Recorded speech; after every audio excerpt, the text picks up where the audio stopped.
All things being relative, life is going pretty well for Ethan Reckless in 1985. Taking a missing persons job to stay busy and keep from spiraling into what could become a depressed slump following the passing of his father, Ethan tracks down a guy that faked his own death, abandoning a wife and children in the process, and he meets a woman in the course of his investigation. For a while, Ethan and Lynn Tran keep things casual, living in and enjoying the present. One day, Lynn sees her adopted sister in Sirens of Satan, an old B-movie Ethan has playing in his rundown movie theater he's using as his home and office. Ethan learns Lynn's sister, Maggie, moved to Hollywood in 1976, only to never be heard from again. At first, Ethan doesn't believe this investigation will amount to anything, but he promises Lynn he's going to look into it. His only real lead comes from tracking down the film's now defunct production company, New Galaxy International. Following that information leads Ethan into years' worth of extortion, murder, psychedelic druggings, satanic cults, and skinheads. With his deeply ingrained pessimism, at about the halfway point, Ethan comes to believe there isn't going to be any positive outcomes for this case. Late one night, he thinks, "I was pretty sure Maggie's story ended a long time ago. I just had to figure out how, and what I was going to do about it, and then wait for the truth to destroy us." With the title, Investigation, and some of the darker themes in the book, Brubaker alludes to the Satanic Panic. For those of you who are too young to remember, the Satanic Panic was the moralizing shitshow of the 1980s and 90s, when some conservatives were clutching their pearls over Dungeons and Dragons and depictions in the media of violence, sex, drugs, and lifestyles or skin tones they didn't approve of. So, they banned books, passed laws, engaged in censorship, and criminalized things they didn't like, because if they didn't like them, then no one else was allowed to like them either. Does any of this sound familiar? In any event, when meeting a potential informant, there's a brief discussion of how segments of the hippie movement turned dark, got into occultism and crime. The Manson family certainly comes to mind.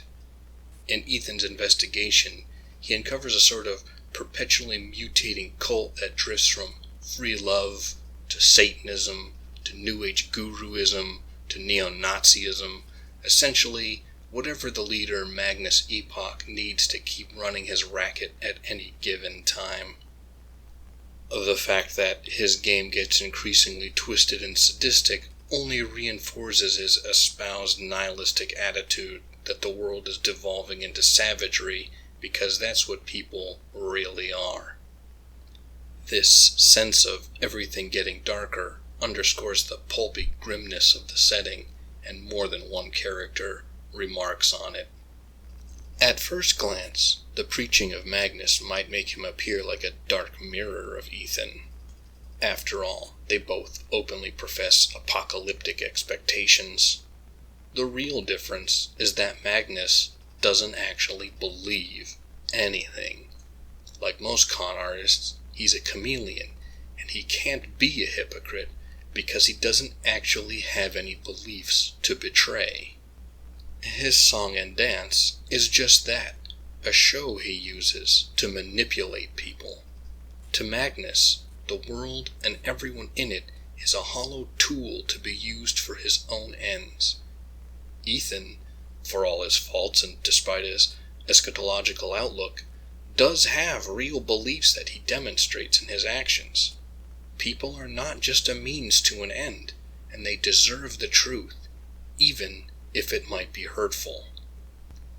Toward the close of the story, Ethan reflects, "When you do what I do, a lot of the job is just about staying on the path as it starts to get twisted, or knowing which way to go when it splits in two. I've always been lucky that way. Sometimes it feels like the path is finding me, and I'm never afraid to follow it. no matter where it goes, even when I know it's only going to leave me alone with nothing but memories. The one part of his self-analysis that Ethan gets wrong is that he's not as alone as he first thinks. Nonetheless, he shows he's a man of certain core principles. Certain issues surrounding race are more explicit in this volume of Reckless because Linh Tran is Vietnamese, and it affects not only how other characters interact with her, but how she is aware of herself in the setting. Issues of race and racism get called back as skinheads become involved with the story, and revelations about the background of Magnus, that I won't spoil, come into light. The story is told a bit out of order, just like the previous volume. Again, this choice creates an amount of tension, mirrors Ethan's sometimes disjointed thought process, and places weight on certain character and emotional moments rather than the strict chronology of the plot. It also, in a strange way, showcases both Ethan's pessimism and determination. He believes things will turn out badly, and early on, we know he turns out to be right in no small measure. As I mentioned earlier, though, his pessimism doesn't make him inactive or even dissuade him from following the trail to its dark terminus. I don't know if it makes Ethan heroic, but it does make him a character worth rooting for. If this volume of Reckless sounds like something you're interested in, there are a few other stories that also might be up your alley.